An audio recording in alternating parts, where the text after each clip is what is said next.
Diz assim, Salmo de Asaf: com efeito, Deus é bom para Israel, para com os de coração limpo.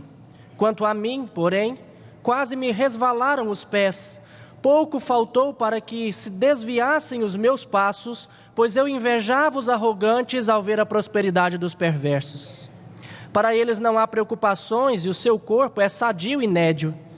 Não partilham das canseiras dos mortais, nem são afligidos como os outros homens. Daí a soberba que os cinge como um colar, e a violência que os envolve como um manto. Os olhos saltam-lhes da gordura, do coração brotam-lhes fantasias, motejam e falam maliciosamente, da opressão falam com altivez. Contra os céus desandam a boca, e a sua língua percorre a terra. Por isso o seu povo se volta para eles, e os tem por fonte de que bebe a largos sorvos. E diz: como sabe Deus? Acaso há conhecimento no Altíssimo? Eis que são estes os ímpios, e sempre tranquilos aumentam suas riquezas. Com efeito, inutilmente conservei puro o coração e lavei as mãos na inocência, pois de contínuo sou afligido e cada manhã castigado. Se eu pensara em falar tais palavras, já aí teria traído a geração dos teus filhos. Em só refletir para compreender isso, achei muito pesada a tarefa para mim, até que entrei no santuário de Deus e atinei com o fim deles. Tu certamente os pões em lugares escorregadios e os fazes cair na destruição. Como ficam de súbito assolados, totalmente aniquilados de terror, como ao sono, quando se acorda.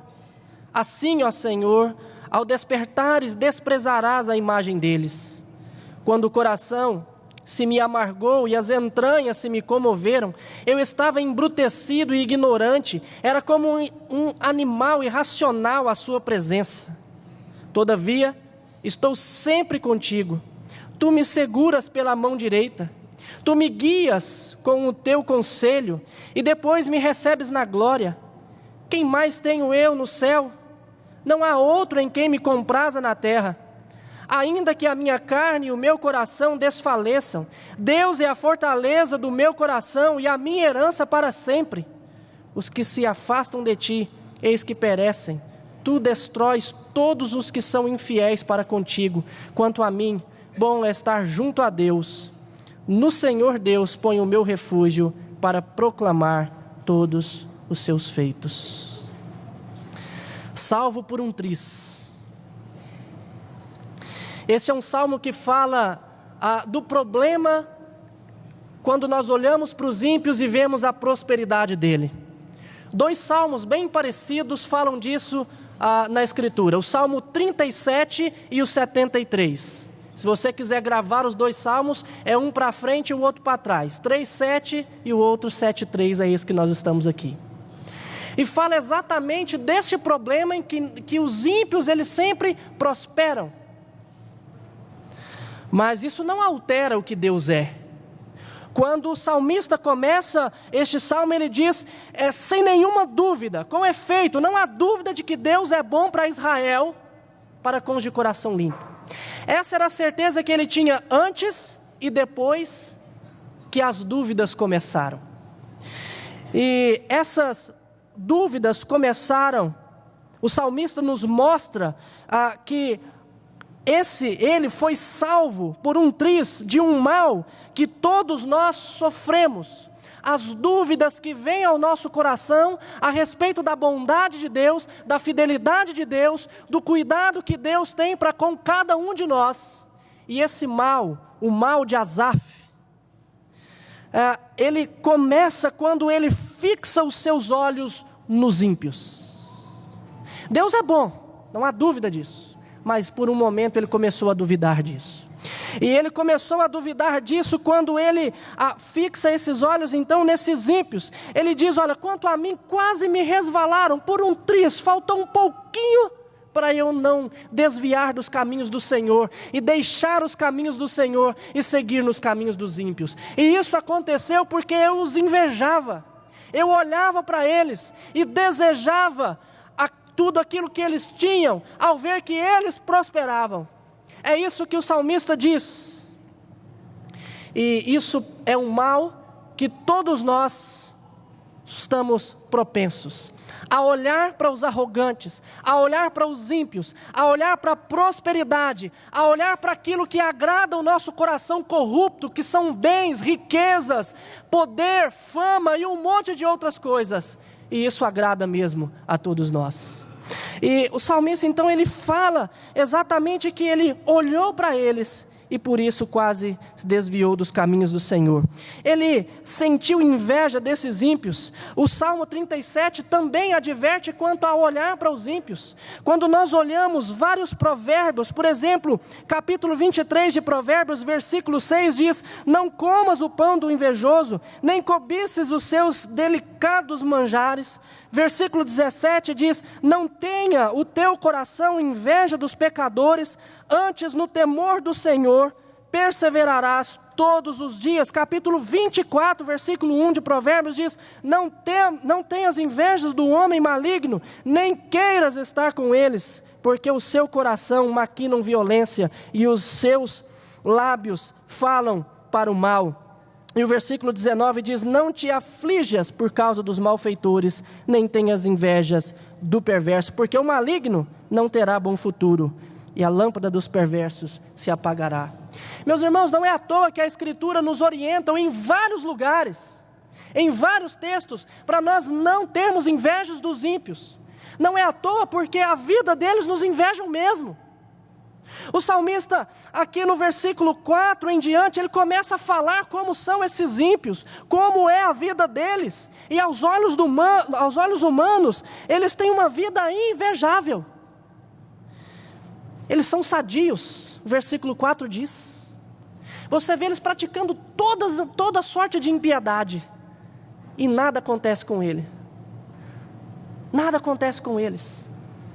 Tem uma frasezinha que agora está rolando na internet: tanta gente boa morrendo, mas aqueles que precisavam morrer não morrem de jeito nenhum. Não vou falar os nomes, vocês sabem. Mas é mais ou menos assim. Você olha para aqueles que são corruptos e eles estão sempre bem, sadios. O seu corpo é nédio. Eles são imunes. O texto diz que eles não partilham das canseiras dos mortais, não são afligidos como nós. É outra coisa que sempre se fala, que a lei é para os corruptos, que a lei protege o bandido. Quem é prisioneiro é o bom cidadão que vive aprisionado dentro de casa e com medo de sair na rua. Mas aqueles que são ímpios andam por aí e fazendo tudo. São arrogantes, porque tem um corpo sadio, porque faz toda sorte de coisa ruim e nada acontece com eles, eles falam com altivez. E quanto mais isso acontece, menos impunidade eles recebem, mais eles vão naqueles seus caminhos e vão prosperando. E o texto diz que eles são blasfemadores. Eles olham para o céu, desandam a boca e falam o que querem de Deus. E quando nós olhamos, parece que Deus não faz nada. E nós nos perguntamos, por quê? São esses os ímpios. Esses que o texto está dizendo e que o salmista olhava para eles e invejava. Quando muitas vezes nós olhamos e também sentimos invejas. E aqueles que muitas vezes nos levam para os mesmos caminhos que eles, pelo que falam, pelo que fazem e pela forma que vivem. É isso que o versículo 10 nos tem a dizer. Aqui o texto ele é um pouco difícil de compreensão e o versículo 11 depende da leitura dele. Porque no hebraico faltam alguns verbos de ligação, há várias traduções nesse versículo 10, mas eu tentando ali de forma mais clara trazer para os irmãos uma tradução que pudesse esclarecer melhor, eu encontrei exatamente o seguinte: por isso o seu povo se volta para eles e bebe as suas palavras até saciar-se.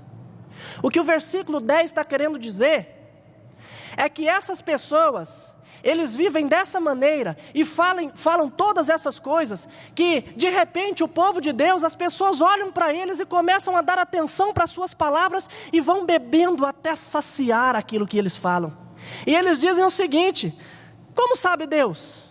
Acaso há conhecimento no Altíssimo? E isso gera dúvida em nós, e muitas vezes nós vamos seguindo aos caminhos deles.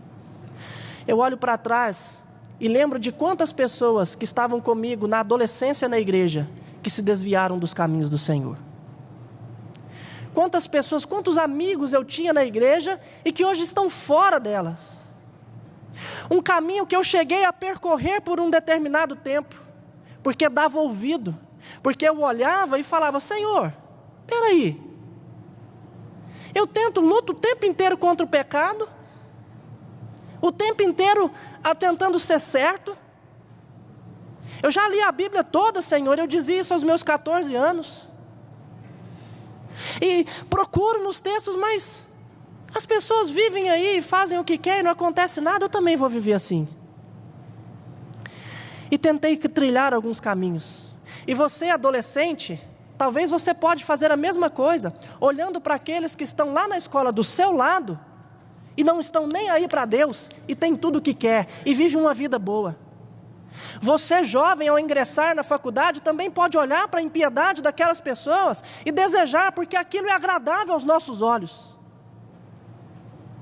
Uma vida livre, agora, enfim, liberto dos pais. Você pode frequentar as festas, você pode ir a shows que você bem entender, você pode comprar bebida a hora que quiser, e você pode viver uma vida que agrada o nosso coração corrupto, e que muitas vezes pode nos invejar. E é exatamente isso que o salmista diz: olha, muitos têm feito isso, porque têm olhado para os ímpios. A sua conclusão no versículo 12 diz: olha, eis que são estes os ímpios, e sempre tranquilos aumentam as suas riquezas. Sempre tranquilos vão seguindo. E então, depois de ter mostrado isso, o salmista entra em crise. Ele entra em crise porque agora um misto de sentimento, de remorso, de esclarecimento, de busca pela verdade, de busca para entender todas as coisas, o aflige, o angustia. E então ele começa a dizer: com efeito, inutilmente eu conservei puro o coração, lavei as minhas mãos na inocência, porque sou de constante afligido. Ora, de nada valeu eu ter que guardar todos os mandamentos, porque eu sou afligido e o impuro não, o ímpio não. E talvez agora você, olhando para a sua vida, você pode comparar como o salmista comparou. E pensar: Senhor, quantas vezes eu tentei pagar as minhas contas tudo certinho para não dar mau testemunho, mas o Senhor me permite adoecer dessa forma, eu tenho que gastar essa lista na farmácia, como que eu vou fazer isso? E de repente vem outro problema na família, e de repente vem um ente querido que se vai, e de repente tudo desaba, e você diz: Senhor, por que, Deus? Como se não bastasse uma aflição, vem duas, vem três, vem quatro e vem várias.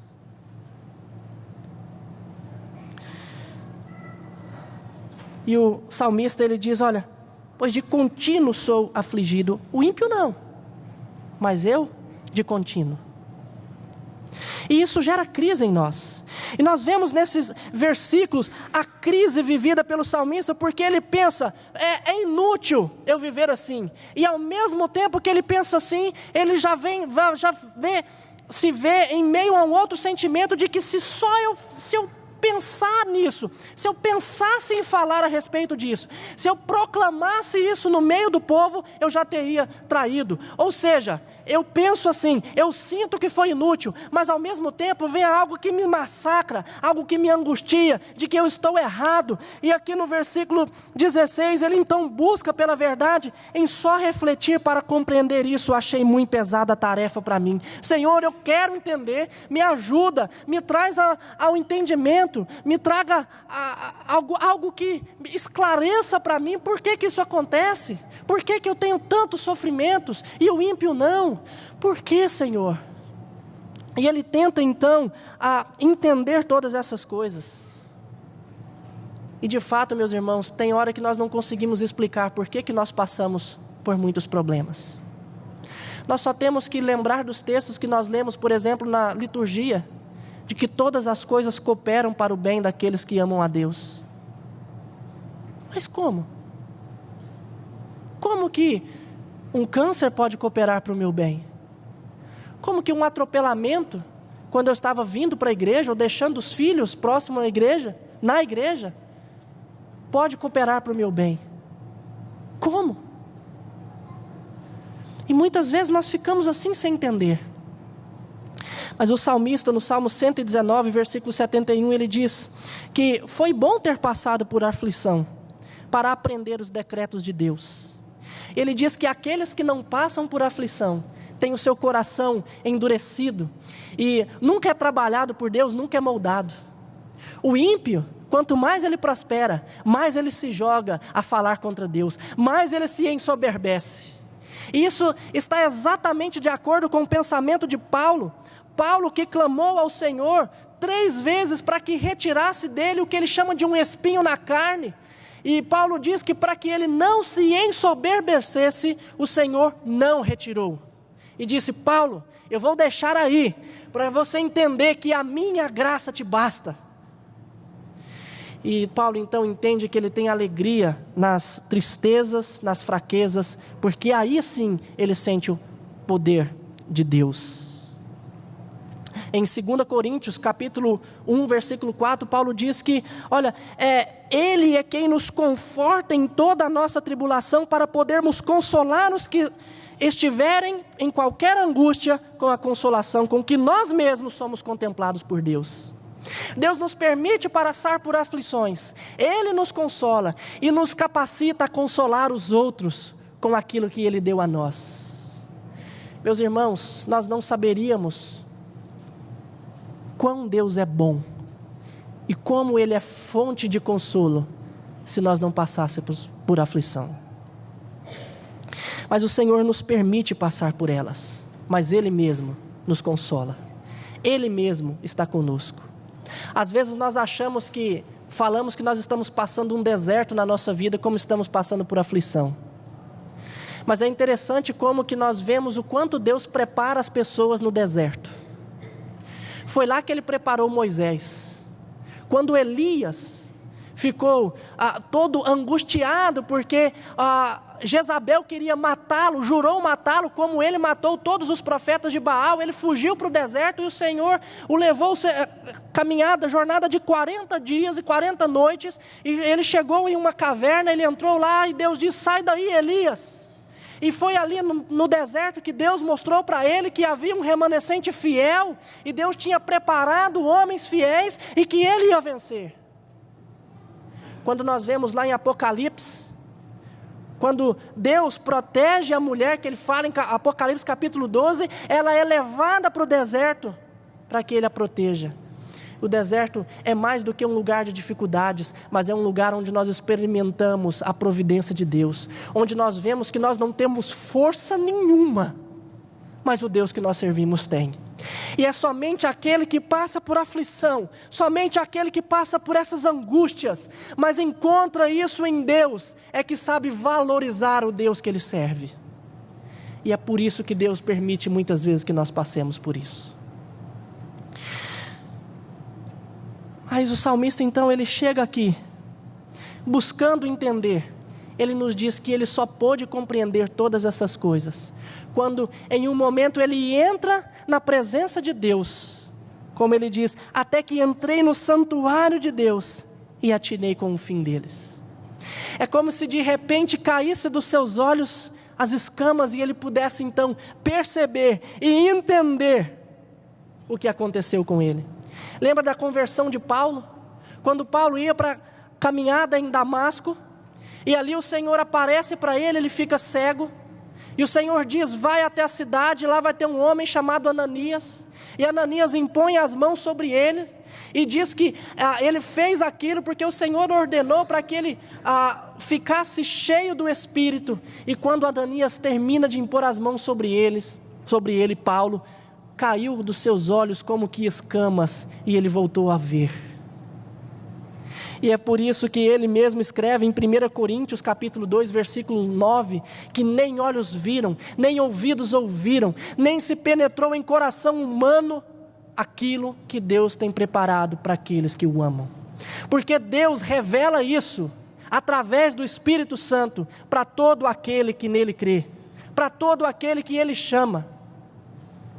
E quando Paulo diz isso, ele não está falando do céu, ele está falando daqui e agora. 1 Coríntios 2 fala do nosso tempo aqui, as coisas que o Espírito Santo nos revela. E é em momentos como esse que ele fala a nós. Provérbios capítulo 11, versículo 8 a 9 diz o seguinte: o justo é libertado da angústia e o perverso a recebe em seu lugar. O ímpio com a boca destrói o próximo, mas os justos são libertados pelo conhecimento. O conhecimento de Deus, que é trazido a nós pelo Espírito Santo, que é confirmado em nosso coração pelo Espírito que testifica em nosso coração que somos filhos de Deus.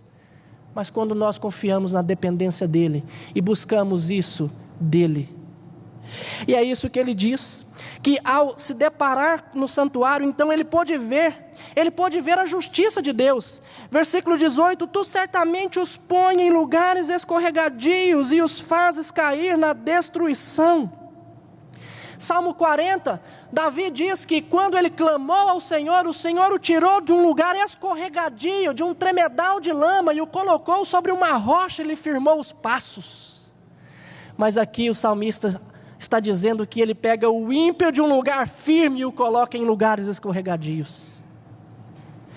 Como quando nós acordamos de um sono e vemos, assim o Senhor vai desprezar os ímpios. Ele é justo. Talvez você fique perguntando por que os ímpios prosperam. E uma coisa que eu entendo é que eles prosperam para a própria condenação deles. E você não precisa desejar isso. Porque Deus não quer para você nenhuma condenação. Como nós lemos, não há condenação para aqueles que estão em Cristo Jesus. Não há aquele que possa nos acusar. E é por isso que muitas vezes nós somos afligidos. E você muitas vezes é disciplinado porque Deus disciplina a quem ama, não a quem não ama, não a quem Ele deixa, mas aos seus filhos, como Hebreus capítulo 12 nos diz. Ele açoita todo filho a quem quer bem. O salmista vê então a justiça de Deus, ele entende: ah, Senhor, agora eu posso ver, eu posso entender, eu sei que o fim deles vai chegar. Tudo bem, eu entendo que eles podem prosperar, mas aqueles que prosperam com impiedade, eles serão separados de Deus. Por isso que é nos recomendado, é nos dito para não invejar os arrogantes, não olhar para eles. E aqui também o salmista pode ver exatamente a sua ignorância, quando o coração se me amargou e as entranhas se me comoveram, quando eu fiquei angustiado, desejando aquilo que eles tinham e não podia ter. Ah, Senhor, eu estava embrutecido e como um ignorante.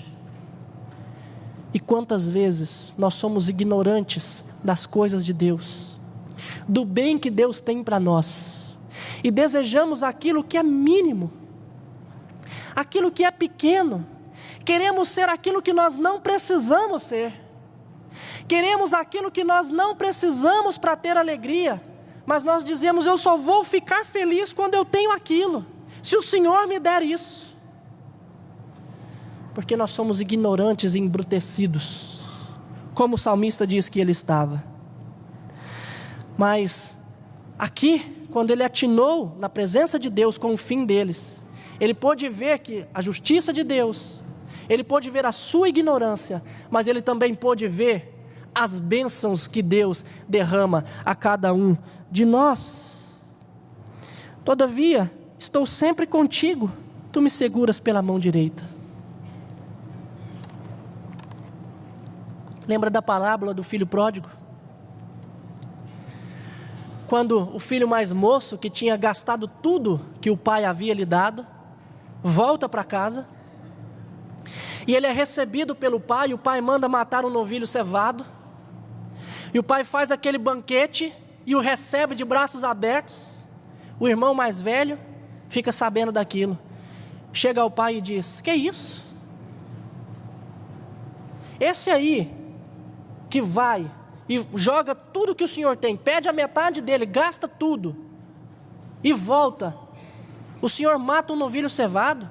E para mim, o senhor nunca me deu um novilho sequer para eu comer com os meus amigos.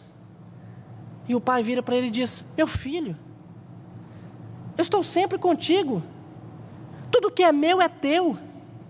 Mas aquele filho não conseguia entender que tudo aquilo que Cristo conquistou é nosso. Ele dá a nós, Ele deu a nós a vida dEle. Como o texto que também nós lemos em Romanos: aquele que não poupou o seu próprio filho, antes por todos nós o entregou, vai nos negar alguma coisa? Deus pode nos dar tudo, tudo é nosso. Mas nós reclamamos que não temos aquilo que nós queremos, quando na verdade nós temos tudo o que nós precisamos. Meus irmãos, mas aqui ele diz: olha, ele entende isso, todavia estou sempre contigo. Deus está sempre conosco, seja na fartura, seja na escassez. O ímpio pode ter tudo o que desejar, mas nunca vai saciar o seu desejo, porque ele não tem Deus. Mas você tem, e eu tenho. Pode me faltar a saúde, pode me faltar a riqueza, pode me faltar o poder, pode me faltar aquele que eu mais amo nessa vida aqui. Mas se Deus está comigo, eu não sinto falta de nada. Foi isso que Davi diz no Salmo 23. Quando nós então entendemos isso, entregamos a nossa vida para esse Deus, para que Ele sacie a nossa vida, então verdadeiramente nós somos saciados. Nós temos a direção, Ele nos guia. Tu me guias com o teu conselho e depois me recebes na glória. Aqui nós podemos ver o contraste entre aquele de coração limpo e o ímpio. O de coração limpo, o ímpio, o Senhor deixa que ele siga os seus próprios conselhos. Os ímpios são guiados pelos próprios conselhos, mas depois são rejeitados por Deus. Mas os santos são guiados pelo conselho de Deus e depois é recebido por Ele na glória. Meus irmãos, lembra dos cânticos que nós cantamos? Onde é que está o nosso tesouro? Em nome do Senhor Jesus, eu quero entregar a minha vida ao Senhor. Há momentos que na vida nós podemos olhar para trás, mas nós podemos pedir ajuda para poder continuar. E quando nós clamamos o nome de Jesus, Ele nos ajuda. Por estes caminhos, guiado pelos conselhos de Deus, nós podemos passar por vales da sombra da morte, podemos passar por dificuldade, por situações que você tenta enxergar algo de bom e você não consegue, mas ainda assim, se você está nos conselhos de Deus, tenha convicção de que você será recebido na glória onde está o teu tesouro. Não há nada que tire isso de você. E o que você precisa é de Deus e somente dEle. Quem mais tenho eu no céu, Senhor? Não há outro em que eu me compraza na terra. Ele entendeu isso. Eu não preciso de mais nada, somente de Ti. Não há mais ninguém, nem no céu e nem na terra. Meus irmãos, quando nós conseguimos ver isso, ver as bênçãos de Deus verdadeiramente conquistada para nós, nós conseguimos sentir alegria em qualquer coisa, até mesmo na dificuldade. Não que a gente goste das dificuldades, mas quando nós passamos por ela, ainda assim há um motivo para sorrir quando nós olhamos para Deus. Mas ao olhar para o ímpio, nós nos entristecemos, porque eles não partilham dessas canseiras. Nós sim. Mas se nós partilhamos dessas canseiras, com certeza o consolo do nosso Deus vai superabundar tudo isso. Ainda que a minha carne e o meu coração desfaleçam, Deus é a fortaleza do meu coração e a minha herança para sempre. Meus irmãos, o Senhor nunca nos enganou. Ele nunca enganou o seu povo prometendo uma vida sem problemas a essas pessoas que o seguem. Pelo contrário, Ele disse que no mundo passaria por aflições, mas tem de bom ânimo, porque eu venci o mundo.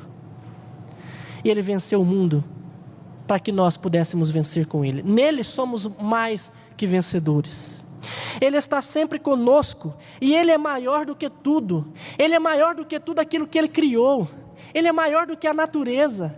Ele é maior do que os reinos, do que os tronos. Ele é maior do que a saúde, do que o dinheiro, do que o ouro, do que a fama. Maior do que todas as coisas. Se nós temos Deus, o que mais nós precisamos? O que mais nós queremos? É bom ter as coisas aqui na terra, mas não coloque nessas coisas a sua alegria, mas em Deus. Quando você estiver passando por essas dificuldades, lembre-se disso. Você pode passar por problemas de saúde, você pode perder o dinheiro, você pode perder aqueles que você ama, você pode às vezes ficar angustiado por tanto sofrimento, mas não se esqueça de que nada pode te afastar do amor de Deus que está em Cristo Jesus, porque Ele é maior do que tudo, maior até mesmo do que você, quando fica se martirizando por essas coisas. Nem você mesmo pode te condenar e te acusar, porque o Senhor Jesus conquistou a salvação para todos nós. Ele conclui no versículo 27, dizendo: os que se afastam de ti, o Senhor os rejeita, mas os que estão sempre contigo, os que trilham nos seus caminhos, o Senhor os acolhe. Os que se afastam de ti, eis que perecem. Tu destróis todos os que são infiéis para contigo. Quanto a mim, bom é estar junto a Deus. No Senhor Deus ponho o meu refúgio para proclamar os seus feitos. Bom é estarmos na presença do Senhor, meus irmãos. Haja o que houver, custe o que custar, esteja você passando por qualquer situação. Mas eu gostaria que nós saíssemos daqui cientes de que, se nós tirarmos os olhos das promessas do nosso Deus e colocarmos neste mundo, nós vamos sofrer muito. Não inveje os ímpios. Não tenha inveja daqueles que têm dinheiro ao preço da sua honestidade. Não invejem aqueles que têm muita saúde, mas esbanjam nas coisas que não são de Deus. Não inveje aqueles que você olha e não são punidos e vivem tranquilos. Não tire os seus olhos das promessas de Deus. Quando você estiver passando por situações difíceis, lembre disso. Ele vai te confortar. Ele vai cuidar de você. O que Ele tem é maior do que no que nós podemos ver nessa terra. Portanto, continue firme na presença do Senhor. O salmista foi salvo por um triz. Pouco faltou para ele se desviar dos caminhos do Senhor, até que ele entrou no santuário e atinou com o fim deles. Que você possa ter entrado aqui nessa noite, e se você entrou aqui angustiado, meu irmão, que você possa ter atinado com o fim de tudo, inclusive o seu, que embora passando por dificuldades, vai ser recebido na glória por este Deus, e você tem sido cuidado por Ele. Há momentos que nós passamos por dificuldades, peça ajuda, e Ele vai saciar o seu coração. Em atitude de oração, vamos cantar um cântico que fala da grandeza deste Deus. Um Deus que é maior do que tudo, é maior que os seus problemas, é maior do que aquilo que você possa desejar nessa vida. E é um Deus que entregou a vida por você, que se fez homem e conquistou uma salvação. esse Deus é o Deus que você serve e que Ele te conforte em qualquer situação que você possa estar passando. Cantemos.